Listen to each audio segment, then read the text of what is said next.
Like and subscribe and click the bell icon to get new video updates. Lisa Curry was the golden girl of the pool. But there was one thing in life she couldn't control, and it has left her at a crossroads. Posted 6 hours ago, updated 3 hours ago. In the quiet times, she tends her daughter's garden, planted so that something will always be in flower through each season. Jaimi loved flowers, especially pink ones, and this garden has been made in her memory. Lisa Curry, triple Olympian, elite athlete, golden girl, is almost 60 now, and a grandmother.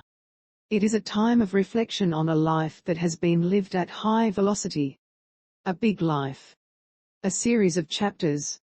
A life that, for 20 years, was measured in seconds. The seconds between winning and losing a race, breaking a record, getting a gold medal. Decades spent relentlessly swimming up and down that black line, pushing through, powering faster and stronger to shave off those seconds. A high performer in everything she does, at 60 she can look back on towering highs, resilience through the lows, a life filled with love, joy, disappointment and, in recent years, profound loss. The loss of her daughter and her mother. Her bookends, as she calls them. She has been fundamentally changed by it. I just don't feel like the same person anymore. It is like your soul has changed, Lisa tells ABC's Australian Story. Now she knows what is important and not important in life. It is not about the medals, it is not about records, it is not about success and failure. It is about family, it is about love, Lisa says. Big hair and big dreams, life in the public eye. Lisa's life has been a public one, much of it lived out in women's magazines or followed by the paparazzi.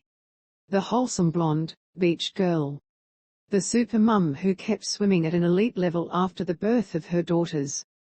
The golden couple with her first husband Grant Kenny. The muscular epitome of health and positivity. The birth of each child has been shared, along with every milestone, and some questionable hairstyles. I had the worst hairstyles in the history of Australian personalities, Lisa laughs.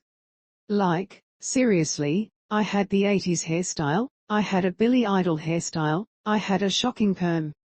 Her son Jett agrees, Mum has never been one for fashion, I don't think that was ever her strong point. Lisa, says her friend Rose Fydler, seems to glow in public, she has thrived on it.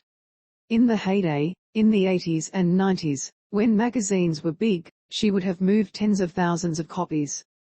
Her friend, Hine, says the world grew up with Lisa and her family. I think everyone just grew up with each child that was born. Everybody felt that they knew them, Lisa's family, she says. However, beneath the sunny facade, the past 18 years have been struggle and sadness that no one knew about, trauma that would ultimately claim the life of her eldest child. A life at a crossroads today, living on a lush property on the Sunshine Coast with her second husband, Mark Tabone, along with animals and wildlife, out on her ride-on mower. Lisa considers herself a modern boho hippie who swam for a while. The woman who could never sit still, was always busy, who had an unshakable work ethic, always reaching goals is, for the time being, living at a slower, more contemplative pace while she navigates this raw phase of her life. I am at a crossroads, Lisa says. During this time, she has sorted through her memories, opened up old shoeboxes full of medals, to write her memoir. Lisa, 60 Years of Life, Love and Loss. It was, she writes, a different journey, and one that hurt in different ways. The achievements and failures. The soaring loves and the losses too painful to bear. A golden girl is born growing up in Brisbane. Lisa had a typically active Australian childhood, going to the Gold Coast beaches on the weekends. One stinking hot summer day in 1972 she was spotted at the pool by Harry Gallagher, who had coached Dawn Fraser to 3 gold medals. Harry told her parents they would have to get her teeth straightened because she is going to have her photo taken a lot. Lisa was 10 years old. She loved swimming and training so much. Mum never had to wake me up. Some days I was so excited I'd sleep in my togs, Lisa remembers. That never changed in the 2 decades that were to come. She would make up for lack of stature or talent with sheer hard work and rigorous discipline. My mantra from all those years is, if you are going to do something, do it properly, do it 110%. Friend Rose Fydler says Lisa has always been supremely self-confident, even as a teenager. She knew exactly who she was.